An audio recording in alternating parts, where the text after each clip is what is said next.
Quiero dar muchísimas gracias a Radio Bacana por la invitación y al doctor Galo Guerrero por su tiempo en esta aventura literaria, en esta aventura cultural. Gracias a usted por la acogida. Yo estoy retornando a mi tierra natal para hacer diferentes actividades culturales, porque soy pintora, soy escultora, pero también en el mundo del arte me apasiona la literatura, así que durante muchos años lo que he hecho es seguir cursos de literatura con amigos, con escritores, con poetas. Entonces en este ambiente se va creando una cierta curiosidad y deseos de seguir aprendiendo. En mi tiempo que viví en España, casi 20 años, también la parte cultural es una relación con la diversidad cultural, que son pintores, que son escultores, escritores, o sea, es un ambiente activo culturalmente.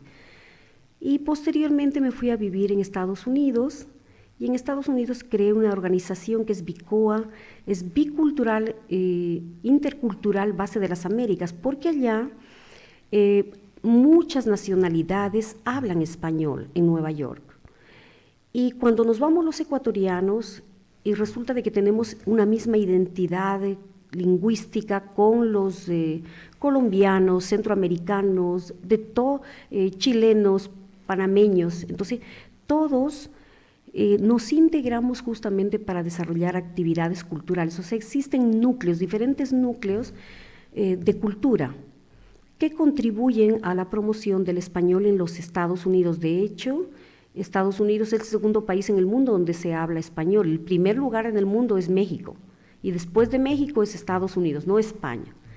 Entonces, ¿qué hacemos? Hay otras culturas que hablan otros idiomas, como el chino, como el italiano, francés, pero el español es una de las segundas lenguas habladas, pero se habla en forma general, en el vulgo, por decir. Entonces, lo que nosotros estamos haciendo es, a través de la academia, tratar de demostrar que Latinoamérica, Hispanoamérica tiene un gran talento también dentro de los intelectuales, es grandes escritores, y cada uno promociona los suyos. México, por ejemplo, es una cosa extraordinaria, tenemos tantos grandes, pero de Ecuador, pues muy pocos. Entonces, yo comencé promocionando a los de afuera, siempre preocupada. Por ejemplo, he hecho proyectos con Sergio Ramírez, uno de los grandes escritores nicaragüenses, con María Ángeles Pérez López, una de las grandes poetas, profesora directora de la Universidad de Salamanca del Departamento de Lengua, que además son poetas escritores. Siempre me incomodaba, me preguntaba más bien, ¿cómo podrán vivir los mexicanos con el presidente que tienen, ¿no? O sea, la intelectualidad, la gente de bien. Ese es un hombre loco, insensato, sin sentido, es como un payaso. Pues los mexicanos tienen que ser justamente que sobreviven en base a que la intelectualidad sostiene las riendas del país, Bueno, ¿no? Pero la intelectualidad en México abunda.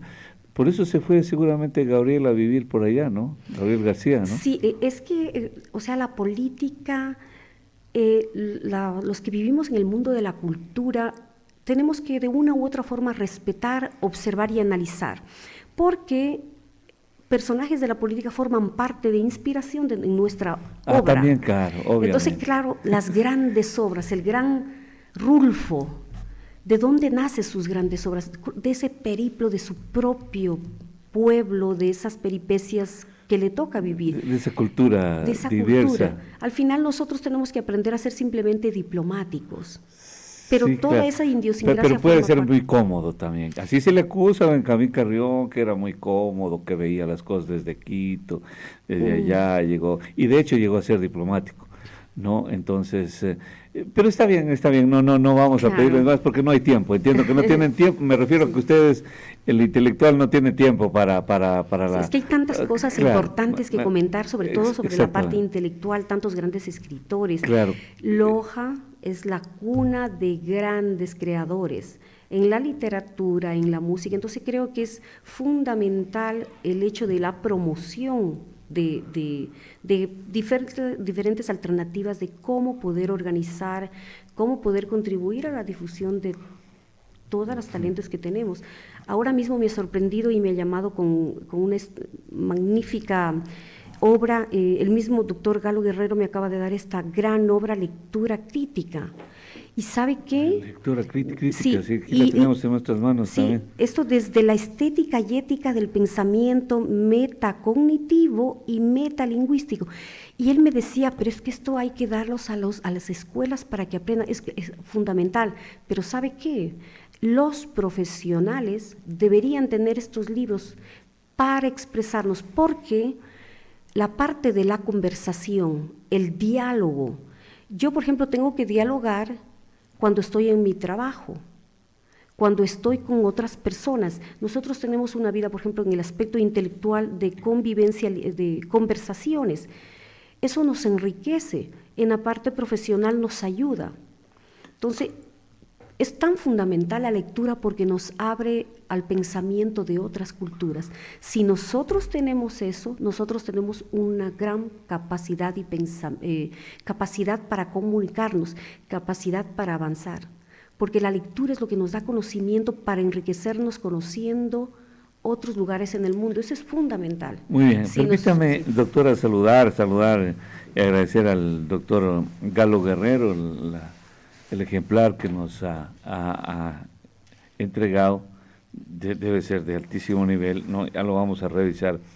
Doctor, me da mucho gusto saludarle, buenos días. Buenos días, doctor Freddy. Muchas gracias por este espacio para promocionar la cultura, la academia, la literatura. Estamos aquí con la doctora Mónica Sarmiento, ella es lojana y trabaja en Estados Unidos, en España, y promocionando las actividades culturales, las actividades mismas de la lengua española y las actividades académicas. Tuve la oportunidad de conocerla hace unos 4 años, creo, o 3, y fui invitado a participar en la Conferencia Mundial de Académicos y de Investigadores para promocionar el pensamiento latinoamericano, y desde ahí hemos podido ir generando espacios para fomentar encuentros tal como el que hoy se va a llevar a cabo en esta tarde en el Museo del Banco Central del Ecuador, aquí en la calle 10 de agosto. Se va a presentar la obra de Miguel Hernández desde la visión transatlántica. Esto porque Mónica es parte de la Fundación Miguel Hernández, este famosísimo poeta español que ha dado mucho en poesía. Pero que dio mucho en tan corto tiempo. Exactamente. Eso es lo que me llama la atención. Porque, perdóneme, doctor, la interrupción, pero es que estas personas ya son viejas, entonces la experiencia, por eso son unas lumbreras, son intelectuales. Porque mira, es que fíjate en la experiencia. Me muero de la pena. Si supieran quién es este personaje, ¿no? Exacto. ¿Quién es este personaje? Cualquiera de los dos, díganos. La biografía rápido y la vida prolífica de esta eminencia, ¿no? Sí, es que él vivió en España en la época de la República. Entonces, en la época de la República, antes de entrar la dictadura de Franco, lo que todos los republicanos de aquella época tuvieron que emigrar o morían. Entonces, ¿qué hicieron? La mayoría de los intelectuales se fueron a vivir a México, a los Estados Unidos. Los que podían salir. Los que podían salir y luego los que tenían un apoyo para poder salir. Pero, por ejemplo, tenemos el caso de Lorca, el gran poeta Lorca, Rafael Alberti. Todos estos grandes intelectuales tuvieron que emigrar. En el caso de él no pudo, porque él tenía una familia. Su padre era un pastor de cabras, o sea, su padre tenía cabras. Y él se dedicaba a ayudar a su padre y era un pastor de cabras. Pastor, sí. Su padre no quería saber nada con la educación. Entonces lo veía el chico que leía, que tenía interés de la poesía, y lo que hacía era pegarlo y llevarlo al campo a que vaya a cuidar las cabras. Porque ese era el ganado que tenía. Vago. Entonces le decía, Doctor, pero vago, inútil y todo. Claro. Pero él entonces iba donde un cura que le daba los clásicos. Y él se refugiaba en esta maravilla de libros, Lope de Vega, todos estos, él bebió, aprendió, porque claro, él lo que sabía era que aprendió a leer y ya no volvió a estudiar, porque no tenía, su padre pequeño lo llevó a trabajar.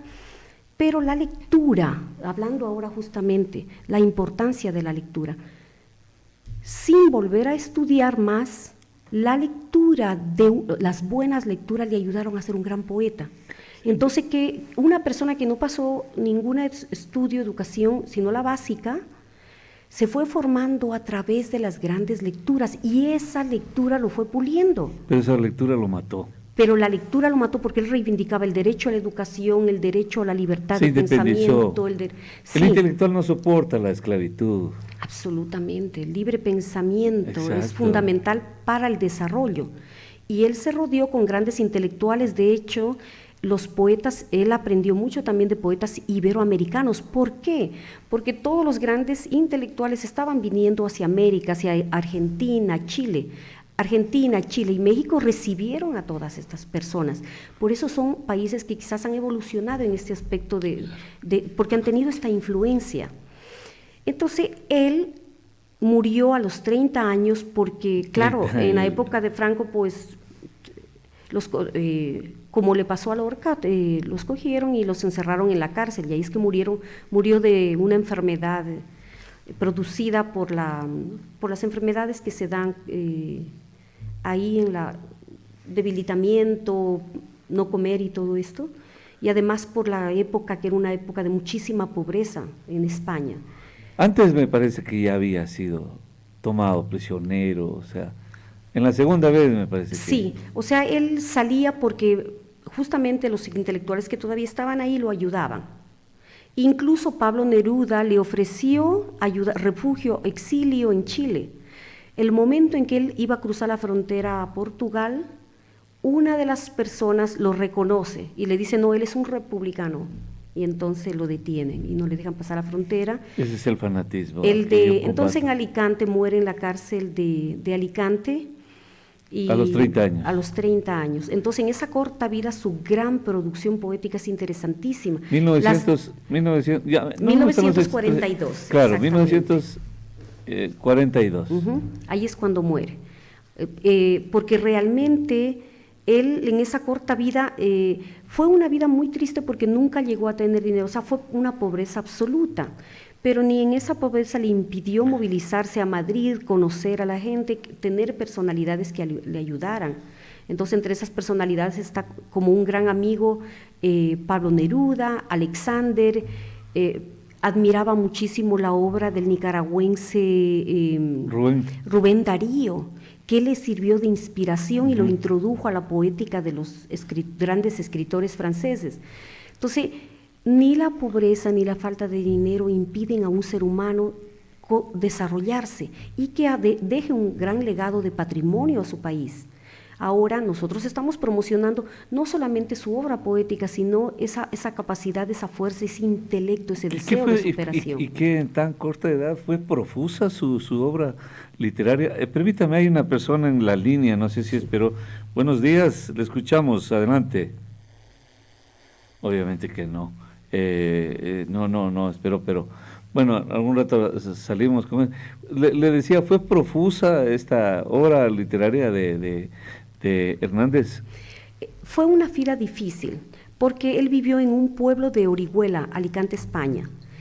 Es un lugar, es que España es como un pequeño desierto.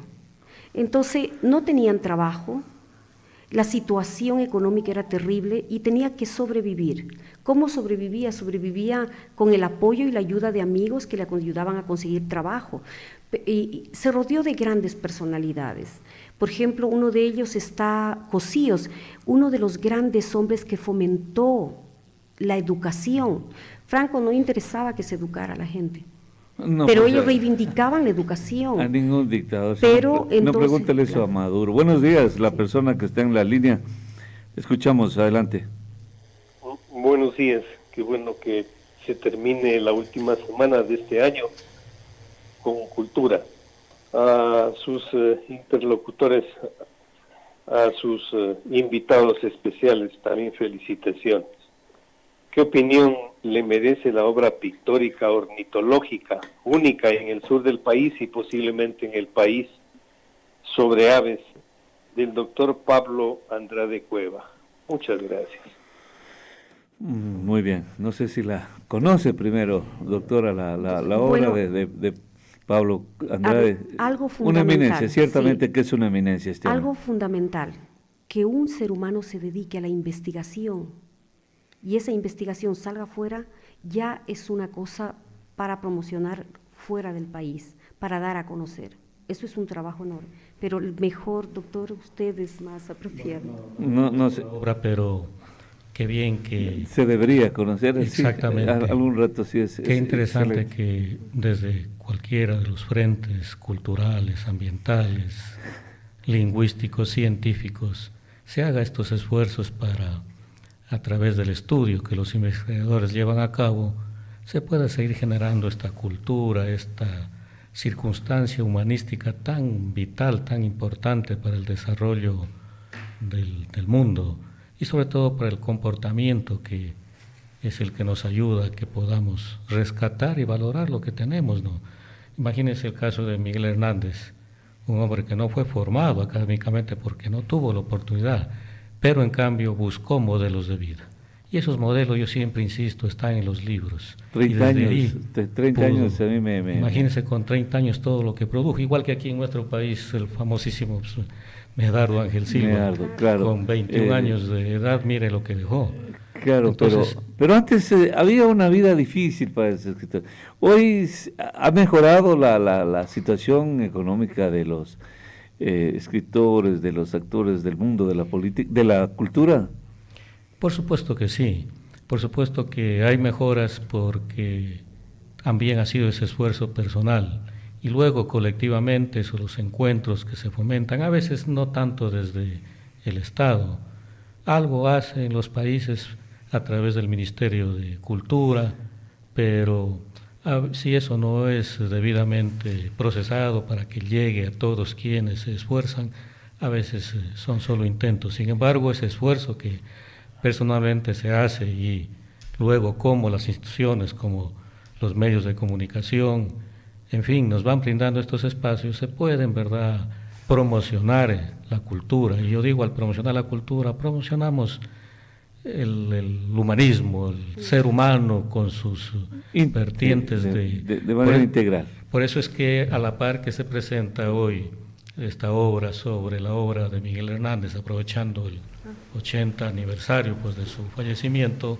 también vamos a presentar una mesa poética de autores lojanos. Esa es la obra, doctor, no la tengo. Esa es la obra de Miguel Hernández. Sí, esta es la obra que se va a presentar hoy tarde. Y a la par, insisto, se va a presentar un conjunto de poetas que van a intervenir hoy, como el caso de María José Cueva, Patricio Vega, Ana Ceballos Carrión, nuestra misma Mónica Sarmiento, Patricio Guzmán Cárdenas, Paulina Soledad Jaramillo Valdivieso, Sara Montaño, Gabriela Monteros, en esta tarde, en esta fiesta de cultura que queremos llevar a cabo. Avancemos, doctor, avancemos. Se va perdiendo la lectura. Se va perdiendo lo más importante, lo fundamental. Yo le voy a comentar, todo esto ha visto que lo primero que yo hice cuando vine fue poner una cantidad de libros en la mesa, porque es una cosa que yo le voy a comentar. Cuando yo salí de Loja, me fui a vivir a España. Yo tuve la fortuna de rodearme con gente maravillosa y tuve los buenos hábitos de estar rodeada de personas que me enseñaron la base. La base del crecimiento del ser humano no está en el dinero, está en el conocimiento. ¿Qué se necesita para el conocimiento? Leer buenos libros, y leer nos representa de que hay que leerlo este libro completo. Cabo a rabo. Exacto, no necesitamos, ¿qué necesitamos? Vamos al índice, primero vamos a la curiosidad, a ver qué me crea esto. Y poco a poco el libro es como un imán que nos va buscando. Y las frases, y uno termina de leer un libro y no se ha dado cuenta, porque lo que tiene es conocimiento. El conocimiento nos da poder. ¿Por qué los grandes países se desarrollan? Porque si su pueblo está bien educado, tiene conocimiento, tiene la libertad de crear, la creatividad que es generar empresa, generar industria. Pero si no tenemos eso, no se desarrolla, no conocemos. Por ejemplo, Cada vez que vengo también a Loja me sorprendo la gran cantidad de escritores extraordinarios, pero los conocemos dentro y no fuera. En cambio, yo vengo a promocionar, son, por ejemplo, también vamos a hacer la entrega de la colección de poética iberoamericana. La poética iberoamericana está conformada por los escritores más grandes e importantes de toda la Hispanoamérica.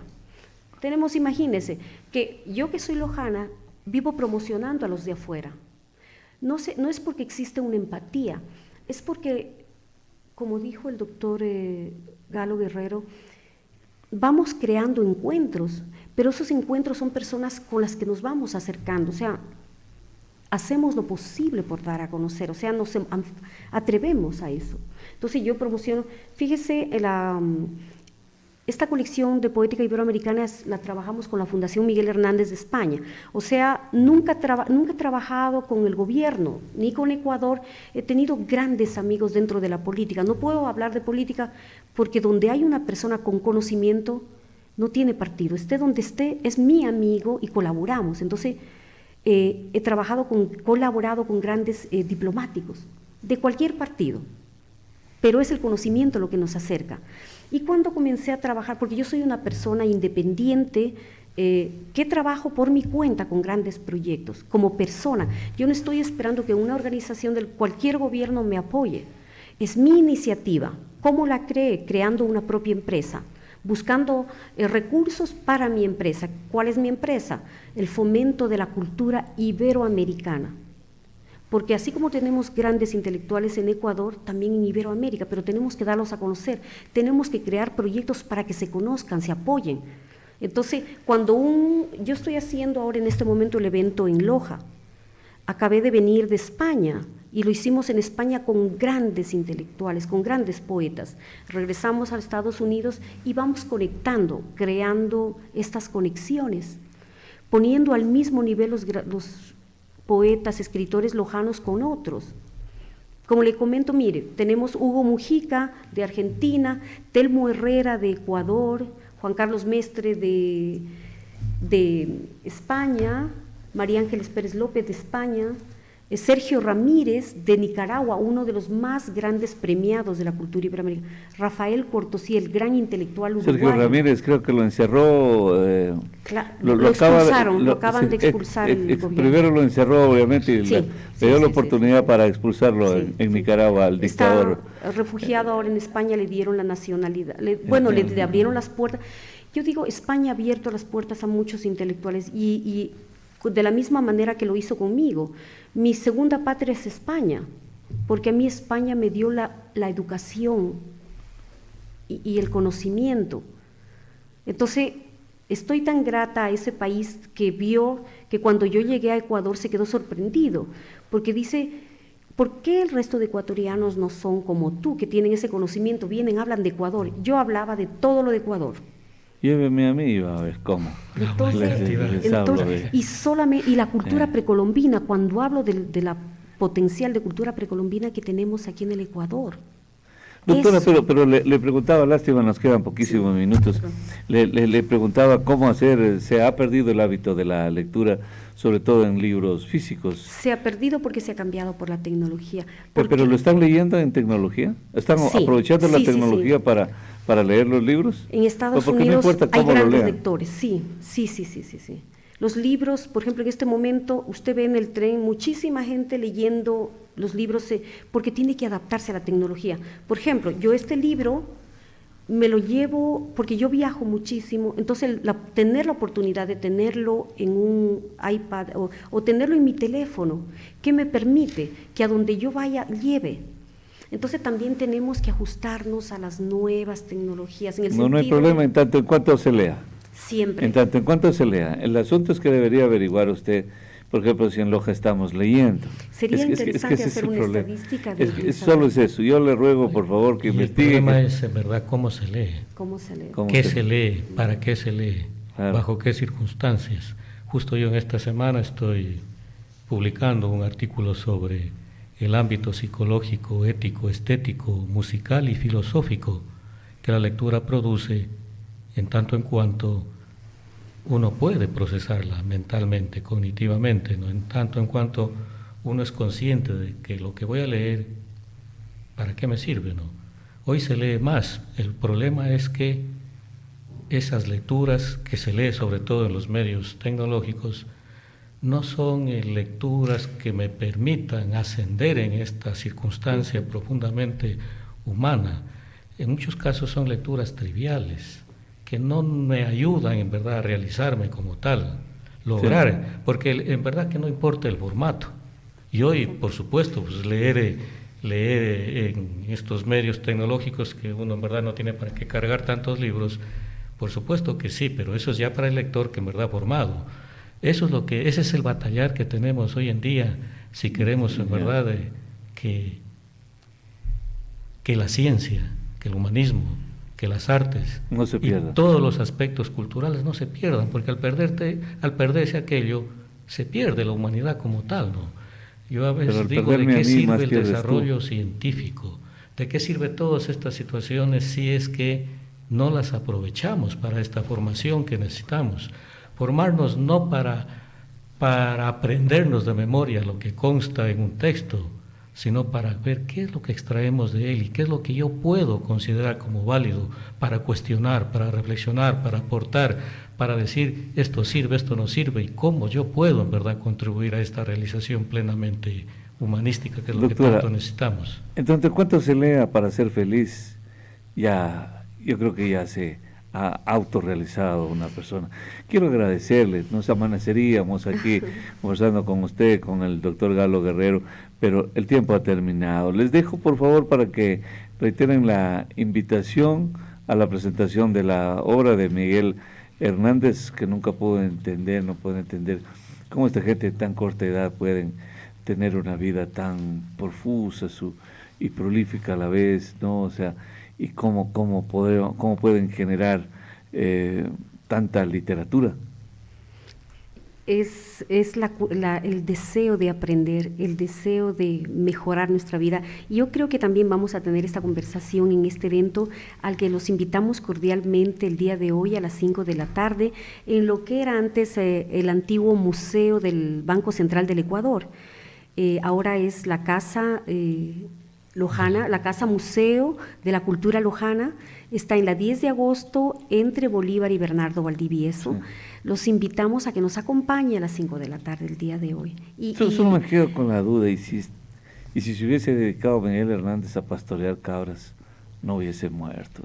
Hay pasiones que están dentro del espíritu y no se las puede cambiar. Muy bien, muy bien. Gracias, doctor. A usted. Un placer, gracias a usted. Muchísimas gracias. Reiteramos la invitación muy sentida para esta tarde a las 5 en punto para la presentación de la obra de Miguel Hernández y el recital poético con autores lojanos. Muchísimas gracias, doctor.